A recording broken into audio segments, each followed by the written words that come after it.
This week on the I Love Funny Women podcast.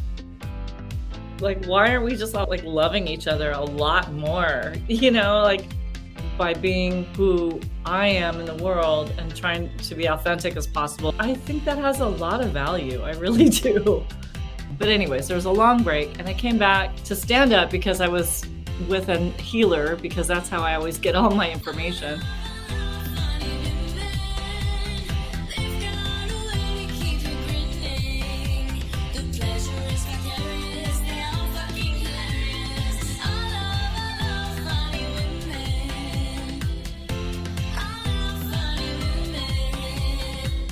Welcome to the I Love Funny Women podcast with your host, Dina Nina.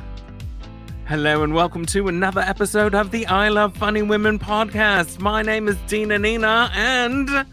I'm Lalita D. I think it's podcast. Podcast. What'd I say? Oh, maybe not. That sounds bad. I think it's podcast. See, that's the thing. I've lost my English accent. I've been in the United States for 12 years in it. And... you know, when I first moved here, Dina, I was like, I will never say elevator. Like, I will never. And now I'm just like, Lyft? Get over yourself. Like, Lyft is an app. I probably lose my connection, my mobile, because I'm just getting into the Lyft. Like, oh, fuck off.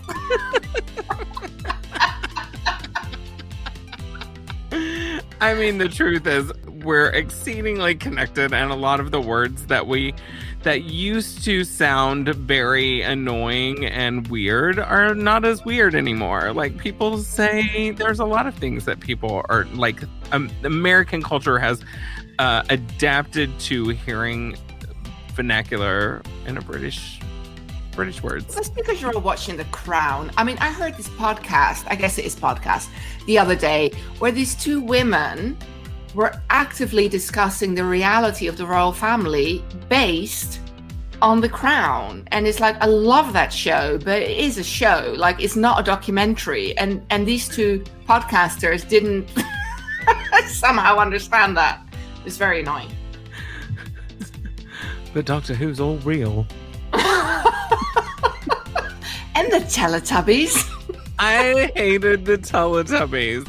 Although I will tell you, Vicar of Dibley, did you watch that? Yes, of course. Dawn French is goddess. So there was the episode where the girl with the fluffy hair and the googly eyes that I love so much, and I can't remember her name, was getting married to the guy, and they had Teletubby brides or like flower people, and she had a light up wedding dress, and I was like, oh my god, I love this so much. There's been so much good comedy out of England, or the UK, I should say, and also so much terrible comedy. Footnote, Benny Hill. I mean, what do you mean? All right, so we're moving on. Let me tell you, this week I thought I was going to be really excited, and I get my voice gets deeper when I do British.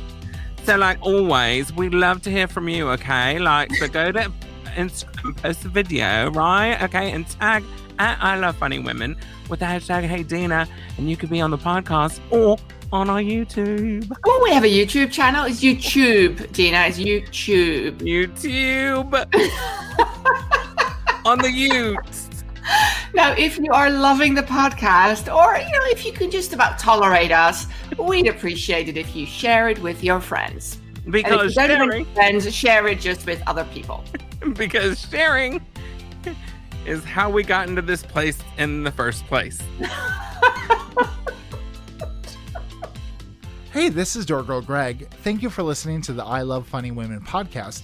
If you haven't by now, you should really go to the socials and check out at I Love Funny Women on Facebook, Instagram, Twitter, and on YouTube, because really, what else are you going to do? And here is what's happening in the news. The UN released its climate report last week. The findings were basically, hey, you're fucked. It said humans are definitely responsible. We can't avoid worsening impacts. It's happening faster and faster. The news only gets better. We can slow the impact with drastic action. but we're pretty much fucked it all up. So let's live like it's our last 30 years on Earth, or like it's 1999. I miss Prince. I know, me too. His songs are not going to age well. Like Little Red Toyota Prius. Just, it doesn't really do it for me. It doesn't, but what about Little Red Hovercraft? Hovercraft. Yeah, no, that's great. I love a Little Red Hovercraft myself. Meanwhile, in California, the Republicans have orchestrated a recall election against Governor Newsome because he so solidly led the state in its fight against COVID. That doesn't make any sense. I know, but nothing Republicans do ever does. Fair. Meanwhile, we are back to having an indoor mask mandate, which means I can once again stop tweezering my chin. Yes! Huzzah! Fight against the recall. Vote for Newsome. My chin hair will be grateful. And Newsome is so gorgeous. Why wouldn't anyone want to vote for him? I hear you on that. On the other hand, in the gubernatorial news, Governor Cuomo is out and a woman is taking over just the way it should have been all along. Yes, a woman on top. Just how Cuomo likes it. Lieutenant Governor Kathy Hocul will be assuming the role of governor post Cuomo step down. And when asked about how closely she had worked with Cuomo in the past, she said that she spent most of her time working with her constituency and was not really privy to the behavior of the soon to be disgraced governor. So she was pretty much all, bitch, I ain't even going near that hot mess. Okay. Now, for those of you enjoying the L word Generation Q, I absolutely hate how much I love that show. Like, that show is by no metric actually good, but oh my God, it's so good. I love it so much. Half of the women playing lesbians aren't even actually queer themselves, but we lesbians, we're so needy. We're all like, oh, representation. I mean, there are definitely some non-binary and trans actors on it now. That no, it's great. It's really good. It's paid off some of its dues from the first series, the first show, whatever, the original, I guess. I will say that I appreciate how much you sacrificed to be here with me today by not going to watch the new episode now. I know it has, okay, people out there, it has already dropped. And instead of watching it, I'm sitting here recording this podcast with Dina Nina XOXO. That's how much I love the I Love Funny. This is how much I love the I Love Funny Women podcast. We're so grateful. So Brittany Spears is soon to be free-ish. Jamie Spears is stepping down as conservator, but the conservatorship will stand, so she won't quite be the boss of her, but also, who really is the boss of themselves anyway? I mean, Jeff Bezos is the boss of everyone anyway, you know. That's such a depressing thought, Dina, and also so scarily accurate. I heard this program about, it's called The Prime Effect, and it's all about how basically, we're being surveilled all the time. In other news that nobody cares about, it seems that Jennifer Anniston and David Schwimmer may be dating. I thought they were on a break. I imagine that joke will do the rounds in the weeks to come. For sure. I am not mad about it. Davenifer. That doesn't work. Jennifer. I don't. Jennifer. I'm not seeing it. Jennifer. I'm not seeing it, but I mean, good for them. I mean, I want everybody to be happy, apart from Jeff Bezos. Schwanniston.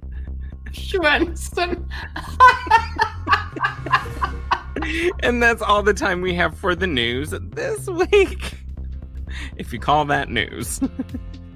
Hey, all you funny women. It's Door Girl Greg, and I'm here to say thank you for listening to the I Love Funny Women podcast. Dina, I don't have glitter in my asshole. Only in my pockets. This week for the interview, I caught up with a comedian, actor, and producer based in Los Angeles, whom I love. I love her. She performs all over Southern California, and she runs the ultra-inclusive show, the Hot Medusa comedy show. I've been on that, the virtual version, that is. Me too. So please welcome our friend and our guest, Suwon Weaver. I am so excited to be talking to you, Suwon. How are you? I'm doing so great. Thanks for having me on. Of course. So you are based in Los Angeles. You are such an interesting being. First of all, let me say that sounded so weird. So you produce Hot Medusa. Yes. Which is a female and diverse showcase that is beautiful. And thank you for having me on it before. Oh my gosh, thank you so much. Yeah, and I only had women on before, or women and also non-binary, female identifying, yeah. Anyways, now I've opened it up to a couple of men. I allow. If they impress us, yes, yeah, they will join for a moment. Exactly. You're a writer. And you're an actor. And so I went to your website, and I love that you call yourself, or somebody may have called you this, the Asian Maggie Gyllenhaal. Yeah. I was called that in an acting class a few years ago, maybe 10 years ago or so. And I was like, all right, let's just run with it. I mean, sure. That's going on everything. Yeah. And you know what? Because my hair was longer and it's kind of like that wavy, it's like kind of similar how it was to hers, the way it was. Now, I don't know. Now it's just, I don't know what's happening. That's okay. I love it. So how did you get into comedy, first of all? I think it came because I was taking my acting classes, and I wasn't like a huge fan of improv. I've tried improv and I was like, this, I don't know. It wasn't, I always felt so weird, it's like other people I got to deal with. So instead of improv, I was like, you know what? I feel like I just kind of felt into it. Mm-hmm. And then later I had given it up. I started it about 12 years ago and then took a 10-year break, something like that. So I don't know, the dates might be all wrong, but anyways, there was a long break and I came back to stand up because I was with a healer, because that's how I always get all my information. And this guy's like, I think you got to get back into stand up. Literally, it wasn't even on my radar anymore. I was like, I'm done. I've quit. I did an open mic and that was it. I was like, I'm in. I love it. So you're woo-woo. Super. I love woo-woo. Super. I am so beyond. I just, you know what? There aren't always all good healers. Some of them, word. But yeah, I've got some good friends that do healing work, energy work, and that kind of stuff. And then I work with a whole bunch of different types. The woo, they are woo. The diversity of the woo. Yeah, I love that. I'm so woo-woo too. Like, I love it so much. And I understand. So I went to this lady once in LA. I wish I would have never gone to her, but she's like, I get in there and we're having this moment, and there are like bits and pieces of real stuff. And then like all of a sudden she's like, I can burn your karma if you buy this $350 candle. And I'm like, bitch, if you knew anything, you would know that I have $25 to my name, that I am on free estrogen from the clinic, and that I can barely afford my ticket to go back and forth to the clubs. Right. So I know, I hear you. It's like anytime, especially with like a candle or something, or like, here, I'm going to supercharge this crystal for you. How about I make my own candle? I bring it to you and give you $25 to charge it. Yeah, exactly. Or you just tell me how to charge it and I'll do it myself. Right. Come on. Yeah. I love it. So what keeps you going this last year and a half have been rough? What keeps you going? Ooh, what? I do have some inner core beliefs that I just feel like as a person, I have personal goals I'm trying to reach that I feel like even at my age, even at this age, where, in Hollywood, everyone's like, well, if you're 40 and you haven't made it yet, then you should just quit. I mean, I've heard that a ton of times, but I didn't even start till I was 40. So, meh. And, yeah. Yeah, right. So I don't know. I just feel like I want to reach that potential that I think I have. That's kind of me. It's just me wanting to, there's something in my communication and what I want to say that I feel like I'm just barely scratching at it, and like how I want to be in the world, Yeah. It's a process. Do you find yourself, because I think I was talking to Christine Ferreira on our last episode about this, where I'm like, I hit 35 and I'm like, I'll give it 5 more years and then I'll give up. And then I hit 40 and then I was like, I'll give it 5 more years. You know what I mean? Like, and as creatives, as people that have something to say, our age, our weight, our orientation, our gender identity, our, ethnic background, whatever, it doesn't dictate how valuable we are in the spaces that we inhabit. Yeah, if anything, I think it adds to how valuable we are. I think yes, it's just true. Because it's our perspective is valuable. And especially because, what I see from you, and I feel like I have this is like, there's something that we're bringing forward, and that's in terms of meaning for people, like to even hold a space that's like encouraging and uplifting, and to meet someone where they're at. Like, I want that, I want us all to be able to do that in the world, is like, hey, let's just be okay together. And let's call out some shit that is not making sense. And, for me personally, I try to use that in my comedy. And without getting, too political and stuff, because that, especially today, is so isolating and people get very triggered with politics. So I try not to use politics as like a specific thing, but we just having a different place in the world, we're political, Yeah. So, and there are so many comics who deal only with politics that we need to hear those other voices.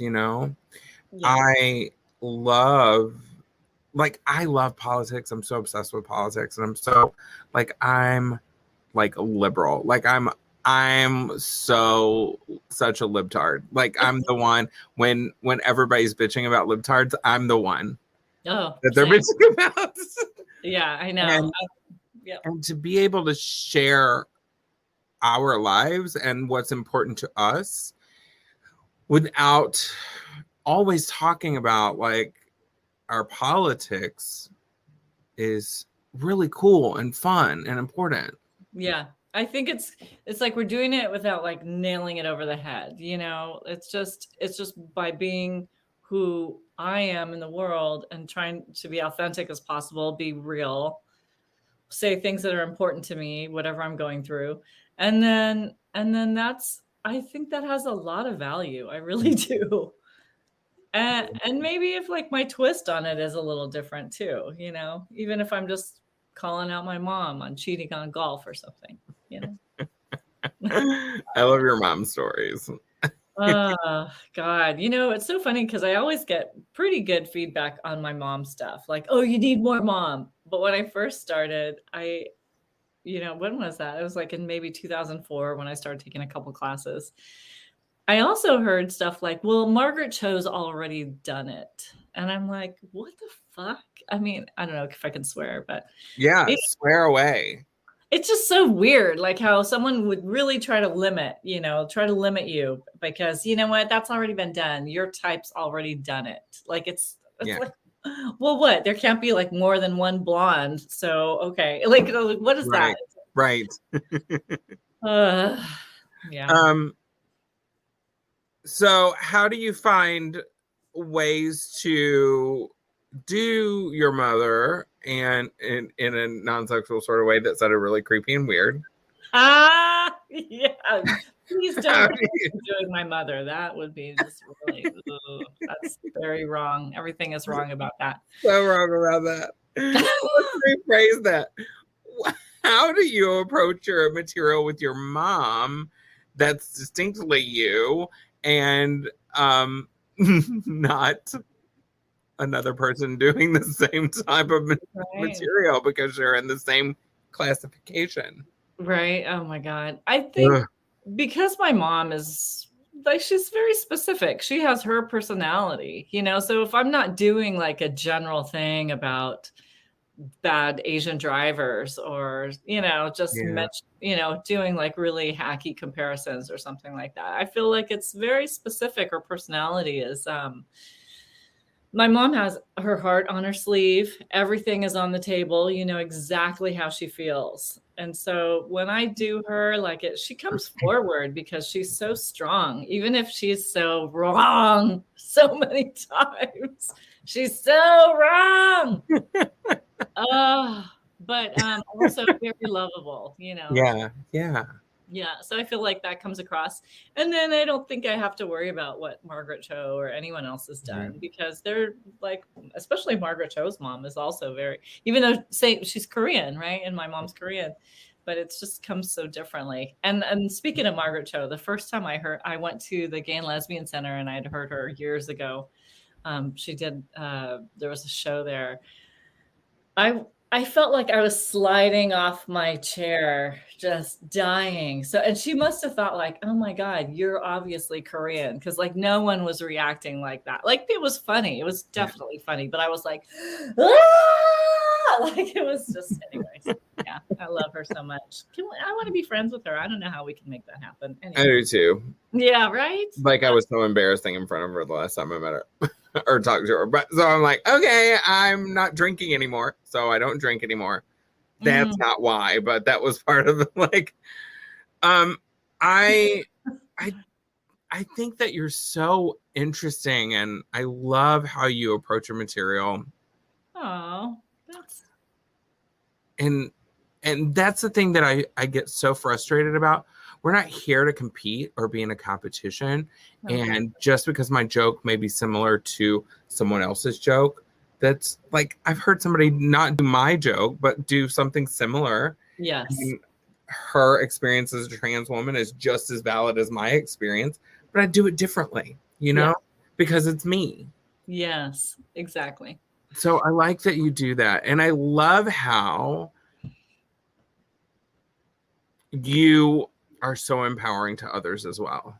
Oh, thanks. It's important to me. That's really one of the big things how I want to be in the world is to help, not just help, because I don't want to sound like I'm like, oh, I'm reaching down because we're like, I need help, Yeah.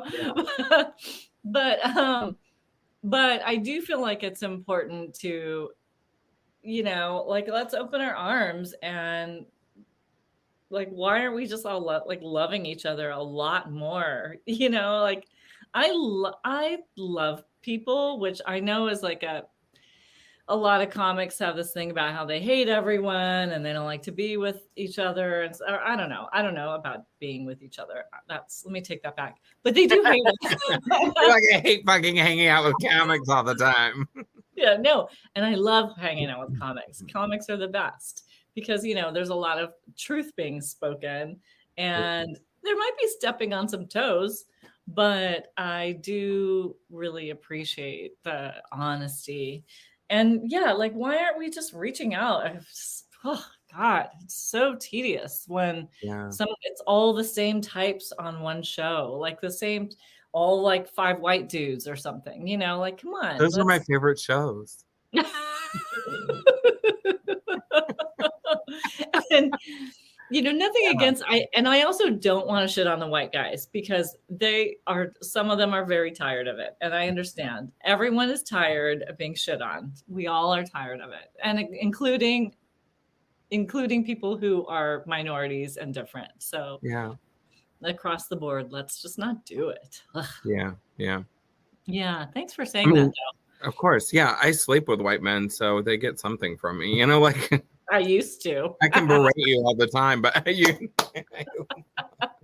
I did. I did. You're like, now I'm sleeping with Karens. Yeah. I try to find a Karen here and there, at least. No, I'm not sleeping with anyone. That's the problem. It's called affirmative action. I know. Huh? Yeah. I'm sleeping with my vibrator. It's pretty much. I'm sleeping with my chihuahua. That's about it. And my dog. Yes. My vibrator and my dog are not interchangeable, just so everyone knows. That's not weird. Yeah. Yeah. You know what? And the thing about what you said about drinking too, I think about this all the time. Like, do I stop drinking? Do I not drink? Do I drink? I mean, I went during the pandemic, during the first lockdown, I actually went to AA for 9 months because I was like, I just let myself party it up. I just did. Like I was having weed and drinking every day and just like, woohoo. And it became a bit of a problem. So I have no idea what that's like. Yeah. Right. Yeah. I used to hang out with these drag queens back in the day. And they used to tell me they liked me because I always said yes. Always. I was like, do you want to bump? Yes. Do you want to go to Does Your Mama now at 3 a.m.? Yes, I do. I miss cocaine. So a lot. I was much skinnier, but that's okay. Right. There's this. So I love that you're bringing this up because I think there are so many people. I don't really call myself sober because my level of problems I had with alcohol is different and my level of need for alcohol is different than other people's. But I never thought I could live without alcohol. And then I moved to Madison, Wisconsin, and Wisconsin people drink. Oh. Like they drink on a different level. Like they drink like I don't know how their livers can handle. Wow. Drinking. And I grew up Baptist in Texas, so my liver was not prepared at all. Right. But I think I came to the point where I was just like, I don't like the way I feel anymore. And then I look back at all of the situations. I mean, thank God I did it because I have stories now, embarrassing stories, but also stories to talk about, So fun. Yeah. But and I may have been one of those drag queens that said something like that before to people. Like, that makes sense. Like, that sounds like something I would have said. Right? Oh, my God. I know. How did you feel going to AA? At first, I just thought it was weird. And I was like, I don't know. And I only went on Zoom, because it was all in the lockdown. It was weird. But just when I felt like people were there to be supportive, that's what they're there for. They're there to help you on your journey. And I had a sponsor. She was great. I really can actually, I got the sponsor because I had gone to an AA meeting in January, and I was like, well, I'm not an alcoholic, but I will just come to this meeting. And I met this woman. I was like, oh, if anything, she could be my sponsor later, which she did become. Yeah. So yeah, I liked it. But then I also felt like a lot of people there have really desperate stories. They have stories of hardship and struggle. And so it made me really grateful for feeling like, now that I had the 9 months of stopping and being totally sober and no weed, no nothing, because I like that too, but it's good for me to not have it. I just felt like my body got a good reset, and now I feel like I can have a drink and it's not a big deal, or even just like have half of a martini and put it down because it's like, that was good. However, even like one drink, sometimes I don't feel good the next day. Yeah. Just that's who I am now. Like that's my age. Shocking. Yeah. What do you love most about doing comedy and acting and entertainment stuff? God, I really I like performing. I was not a kid that grew up as the center of attention. I did not grow up enjoying that kind of attention. I never did. So I think that for a lot of stand-ups or actors too, like they were used to like kind of doing a little song and dance for their parents. And I was not that way. So now it's just fun to like just the actual physicality of, I like making eye contact with people and I like talking. And so that's a big surprise. And also like, I just feel like my messages are sometimes just fun to talk about. And, I'm not like, I still feel like I have a hard time with some of it, because some of it can be a little edgy, and I don't want to offend people, and I really don't want people to come after me and be all pissed that I'm talking about stuff but it's my own journey and it's my stuff I get to talk about. So fuck them. Anyway, I love who you are and how you show up in the world, Suwon. Dina Nina Martinez. That was the best. That's the best name. I'm white and I'm not Martinez. So like It's hilarious because it's so good. It's such a great, but yeah, no, thank you so much. I mean, I really admire you and what you're doing. So. Thank you. Like this podcast is pretty much just a bunch of people that I just want to tell how much I love them. And I think they're amazing. Like that's what, and I remember first meeting you and I get really nervous because there are a lot of scenes, like especially in bigger cities. Yeah. And I came from LA. I'm an LA comic who relocated to the Midwest so she could get fatter. With less judgment. And so I get a little nervous sometimes when I'm on newer shows with people that I don't really know. And I felt so loved and welcomed. And I am grateful to you because if I feel it, I know that people that haven't been doing it as long as I have and don't have a reputation like I do, feel it. Yeah, thanks. Thank you. Thank you. I love you so much, Suwon. I love you too. I can't wait to hug your face. Yes. Because I'm 90 and I want to hug your face. If you're 90, then I'm 95. So yeah, great. I don't think so. But awesome. So where can people find you?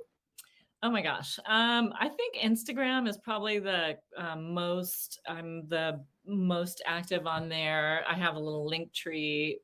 There's a few things on there, and I have finally just updated my website. So God, that took forever. I was like, website. Yeah, whatever. And then, usually I just post things on, I don't have that much on Instagram right now, but I have some cool shows coming up. I'm doing a show with Mistress K. That's going to be cool. And yes, I don't have it posted yet, but we're going to head down to San Clemente in the beginning of September. And then I've got a bunch of flapper shows this week because I'm in the Burbank Comedy Festival. I saw that. Congrats. Thank you. That sounds like fun. Totally. Yeah. Awesome. Yeah. So Suwon Weaver. Thank you. I'm a fan. I'm a fan of yours. You.